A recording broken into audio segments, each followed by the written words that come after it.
Avis vascular centre, మన దేశంలోనే the best varicose vein hospital. అంత మంచిగా ఉండేవాళ్ళు అప్పుడు. దాని తర్వాత నేను టేకప్ చేసేసినాను. తర్వాత దాసరి గారితో కన్యాకుమారిలో హీరోయిన్గా ఇచ్చారు. శ్రీవిద్య, నేను. తర్వాత విట్లాచారి గారు జగన్మోహిని ఇచ్చారు. జగన్మోహిని చేసేటప్పుడు హీరోయిన్గా రావచ్చు, కానీ ఆ రోజులు చూసానంటే సింహబల్లులో సన్నజాజులు సాంగ్ పెద్ద ఆయనతో. ఏం పాట చెప్పినావు సరే?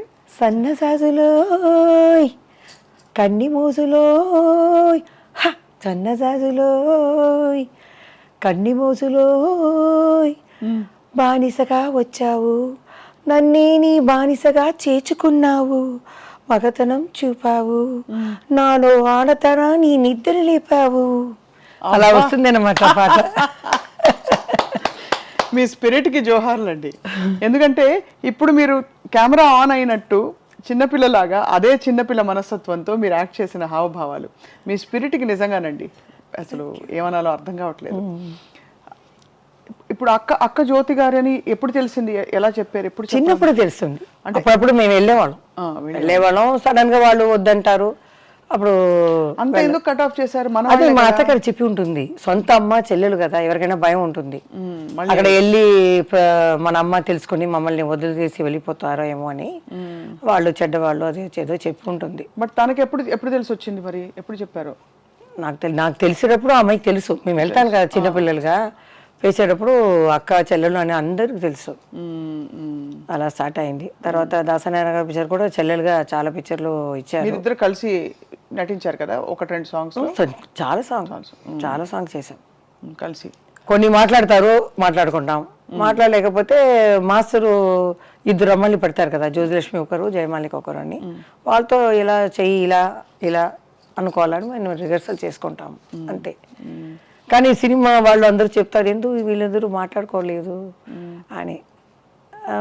మమ్మల్ని అడుగుతారు, నాకు కూడా తెలియదండి అన్నాను. కారణం ఏమని తెలియలేదు. ఇప్పుడు నేను ఆలోచిస్తే ఇదే జరిగి ఉంటుంది, వేరేం లేదు. ఒక పిల్లని మనం పెంచుతామంటే మనం ఎలా చెప్పి పెంచుతామో అలాగే వస్తుంది పాప. అవును. అలా చెప్పొచ్చు. వాళ్ళ మీద కూడా తప్పు లేదు. 5 years నుంచి పెంచుతున్నారు కదా, సడన్గా వదిలేసి వెళ్ళిపోతే అదే వేరేం లేదు. సో అలా మొదలు పెట్టారు జయమాలి గారు మీ ప్రయాణం, సినిమా ప్రయాణం. కొన్ని క్యారెక్టర్ రోల్స్, కొన్ని సిస్టర్ రోల్స్, దాంతోపాటు మెయిన్ స్ట్రీమ్గా ఇప్పుడు ఐడెంటిఫికేషన్ ఏంటంటే ఒక మంచి ఐటమ్ సాంగ్ అని ఇప్పుడు అంటున్నాం. అప్పుడు ఆ రోజులో క్యాబరే అనేవాళ్ళు, క్లబ్ అనేవారు. అది ఆ ప్రాసెస్లో మీకు ఫ్రీడమ్ ఇచ్చేవారా? మీరు డిసైడ్ చేసుకోవడానికి, నాకు ఈ మూమెంట్ నేను చేయను, లేకపోతే ఈ కాస్ట్యూమ్ నాకు నప్పదండి, సూట్ కాదు, ఈ కలర్ బాగాలేదండి అట్లా చెప్పడానికి? లేకపోతే లేదు, ఆ రోజులు అలా లేదండి. ఇప్పుడు రాఘవేంద్రరావు గారు చెప్పేస్తారు ఆ సిచ్యువేషన్ ఎలా ఉందో అలా. అప్పుడు చెప్తారు, మాకు ఇంత లంగా ఓని షార్ట్గా కావాలి, లేకపోతే ఇది ఏదని వాళ్ళు డైరెక్టర్ చెప్తే క్లాత్ కూడా వెళ్ళి చూపించాలి. వాళ్ళు సెలెక్ట్ చేసి దాన్ని కుట్టించి మాకు వేస్తారనమాట. అదే మేము. తర్వాత ఏం చెప్పాలంటే, నాకు లక్కుగా బాలకృష్ణ, నందమూరి బాలకృష్ణ గారితో హీరోయిన్గా, ఆయనకి మొదటి హీరోయిన్గా. అవును, ఇప్పుడు కూడా చెప్పారు మన నందమూరి రామకృష్ణ గారు, మన శత జయంతి అప్పుడు, పెద్ద ఆయన ఎన్టీ రామారావు గారి శత జయంతి అప్పుడు నేను చెప్పలేదు, ఆయన కృష్ణుడి మీద పోయాను కాబట్టి ఆయన గురించే చెప్పాను, బాలకృష్ణ గారి గురించి చెప్పలేదు కదా. వెంటనే ఆయన మైకు వచ్చి, అందరూ మర్చిపోయారు అన్నతమ్ముల అనుబంధంలో ఫస్ట్ హీరోయిన్గా మా అన్నయ్యకి బాలయ్య బాబుకి జయమాలి వచ్చింది అని. నేను అప్పుడు దగ్గర వెళ్ళి చెప్పాను, సంతోష్ అవార్డులో చెప్పారంట, జ్యోతి గారు వచ్చి చెప్పారు, జయమాలిని నా ఫస్ట్ హీరోయిన్ అని. ఆయన చాలా సంతోషంగా ఉండింది. ఆయన ఎంత లెవెల్కి ఎక్కినా అలాగే ఉన్నారు. ఇప్పుడు హైదరాబాద్ వెళ్ళాను కదా, మన మెగాస్టార్ చిరంజీవి గారు కానీ బాలకృష్ణ గారు అందరూ ఆ ప్రేమ అలాగే ఉందా. కానీ ఈసారి నేను హైదరాబాద్ వెళ్ళలేదు, మనసు బాగలేదు. ఎందుకంటారు? ఆ 5 లెజెండ్ లేదు కదా ఫస్ట్ ఆ సమయం. ఇప్పుడు నేను వెళ్ళేటప్పుడు నాగేశ్వరరావు గారు, రామారావు గారు, కృష్ణరాజు గారు, శోభన్ బాబు గారు, అది సరే ముగ్గురు వెళ్ళారు. వీళ్ళిద్దరు కృష్ణరాజు గారు, కృష్ణ గారు ఉన్నారు అని కొంచెం మనసుని ఇది చేసుకున్నాను. ఇప్పుడు వెళ్ళేటప్పుడు కన్నీళ్ళు అలా వచ్చాయి. ఎందుకంటే బాల్య స్నేహం మనం మర్చిపోలేము. మాకు ఎలా రెస్పెక్ట్ ఇచ్చారు, మమ్మల్ని ఏది అనకుండా మాకు సహాయంగా ఉండారు. అది నేను మర్చిపోలేను. వెళ్ళగానే నాకు కళ్ళలో నీళ్ళు వచ్చినట్టు ఉంది. లేదు, ఈ ప్రపంచం ఉన్నంత వరకు వాళ్ళ పేరు ఉండే ఉంటుంది, జీవిస్తూనే ఉంటారు, స్వర్గం నుంచి మన తెలుగు ఇండస్ట్రీని చూస్తూనే ఉంటారు అని నేనే ధైర్యంగా తీసుకొని వచ్చేసాను అనమాట. అదే ఎంత ఎమోషన్ ఉండండి మీలో, అంటే బయట చూస్తే ఎవరికి అర్థం కాదు. అంటే మీరేమిటో మీరు అందులో క్వైట్ చాలా ఎప్పుడు మాట్లాడలేదు కాబట్టి ఇప్పుడు మాట్లాడుతుంటే అర్థం అవుతుంది, ఓహో ఇంత మనసు జయమాలి గారి మనసులో ఇంత ఉందన్నమాట అని. ఆ తర్వాత నాకు వయసు వచ్చి ఇప్పుడు చూసే కదా, అయ్యో ఎంత లెజెండ్, వీళ్ళతో చేసామో ఏ భాగ్యం చేసామో, ఏ పూర్వ పుణ్య భాగ్యమో తెలియట్లేదే అని అనుకుంటున్నాను. వాళ్ళే కదండి మన సినిమా ఇండస్ట్రీకి పిల్లర్ లాంటి వాళ్ళు. ఇప్పుడు సెట్లో అంతా వాళ్ళతో ఇప్పుడు డాన్సెస్ అవన్నీ ఉన్నప్పుడు, షూటింగ్లు ఉన్నప్పుడు మధ్యలో మాట్లాడి పలకరించేవాళ్ళ మంచిగా? ఎన్టీ రామారావు గారు అంటే సైలెంట్గా కూర్చుంటారు, నమస్కారం పెడతాం మనం, పెట్టేస్తే సైలెంట్గా ఉంటారు. డ్యాన్స్ అయితే ఆయన ముందు చేస్తారు, నాలుగు సారి చెయ్యాలని ఆయనకి ఇష్టం అనమాట. ఆయనకి చెప్తే ఇలా చేయాలని నేర్చుకుంటారు. తర్వాత నేను వెళ్ళి రెడీ అయితే నువ్వు కూర్చోమ్మా, కష్టపడవద్దు, నేను చేస్తాను ఉండు ఇంకా 2 సారి అని నేర్చుకుంటారు. వాళ్ళు ఎలా ఉన్నా చెయ్యొచ్చు. ఆయన ప్రాక్టీస్ చేసి మీరు ఎలాగో సీజన్డ్ కాబట్టి అలా వచ్చేవారు. అలా కాదు, ఆయనకి ఆ కసి బాగా చెయ్యాలని. ఇప్పుడు నేనైతే ఉంటే ఏమరా, నేను పెద్ద హీరో, లైట్గా పెట్టండి, వంగి కూర్చోవడం ఇలా లేవటం, అదంటే ఆ ఏజ్లో ఆయన ఎంత ఎనర్జెటిక్గా చేస్తారంటే ఆశ్చర్యపడిపోతాం మనం. అలా చేసేవారు. 1 టేక్లో అయిపోతుంది. వంట చేసేవాళ్ళు వాళ్ళు. ఆ టైంకి వచ్చేవాళ్ళు. అదన్నీ మాకు ఉన్న కొన్ని వాళ్ళని మేము నేర్చుకున్నాం. ఈ రెస్పెక్ట్ అనేది.